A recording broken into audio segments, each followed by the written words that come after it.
Hello and welcome back to my channel. তো দেখো এখন বাজে 9:45 মতন, আর এখন এনেছে চিকেন। আর আমি দেখো সবজিপত্রগুলো এগুলো এনেছে। তো দেখো আমি এখন চিকেনটা বসিয়েছি, তোমাদেরকে দেখালাম 9:45 বাজে, আর এখন এই চিকেনটা হবে। আর দেখো দুদিনের খাওয়া দাওয়াটা তোমাদেরকে একটু ধরে তুলেছি, কীরকম টানা উল্টোপাল্টা খাওয়া হয়ে গেছে সেটাই তোমাদেরকে শেয়ার করব। তো দেখো সকালবেলা করেছিলাম একটু লেমন রাইস, সেটা আছে। আর আজ এখন করব মাংসটা, আলু দিয়েই করব মাংসটা, আর করব একটু রুটি। তো চলো সঙ্গে থাকো, দেখতে থাকো। আর আমার ভিডিও এরকমভাবে যারা দেখো তারা কিন্তু আমাকে ফলো করতে ভুলো না। আর দেখো এখানে একটু জুস বানিয়ে নিয়েছি, এই জুসটা আমি এখন খাবো যাতে একটু শরীরটা ঠিক লাগে, কারণ প্রচণ্ড গরম।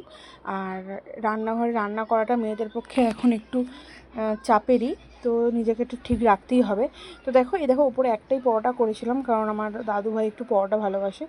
তো দাদুভাইয়ের পরোটা, বাকি সবার রুটি, আর লেমন রাইসটা তো আছেই, তোমাদেরকে দেখালাম। এখন গরম রুটি করে নিয়েছি। তো চলো রাতের ভিডিওটা আর বেশি তুললাম না, আমার ছেলে যাওয়ার সাথে একটু মজা করছি, তোমরা দেখো।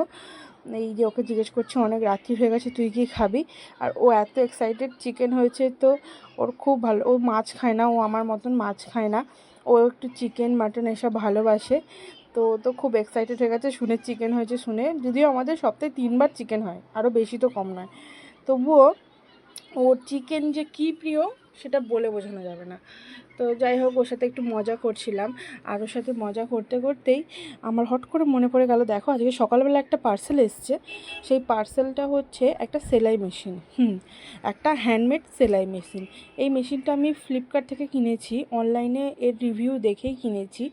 কিন্তু কেনার পরে দেখলাম খুব সুন্দর মেশিনটা, সেলাইও করছিলাম, সেলাই হচ্ছিল, কিন্তু সেলাইটা ইজিলি খুলে চলে আসছিলো। তো এইটার কিছু হচ্ছে না, মানে এটা একদমই কোনো কাজই করছে না। দেখি এটা রিটার্ন অপশান নেই, আমি এটা আরেকবার চেঞ্জ করে দেখব যদি অন্য মেশিনটা ভালো হয়, আর তারপরে দেখা যাক কী হয়। আর না হলে এটা প্রায় আমার অনেক টাকাই নিয়েছে, এটা আমি একটা শর্ট ভিডিও করে ছেড়েছি, তোমরা দেখে নিও এটা আমার টাকাটা পুরো লস গেল। তো যাই হোক, পরের দিন সকালবেলা সবাইকে গুড মর্নিং জানাই।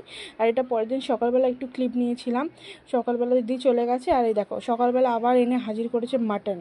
আর এই দেখো সকালবেলা আমি একটু আলুর চচ্চড়ি, পাতলা আলুর চচ্চড়ি বসিয়েছি, আর এদিকে একটু ভাতটা বসিয়ে দিয়েছি।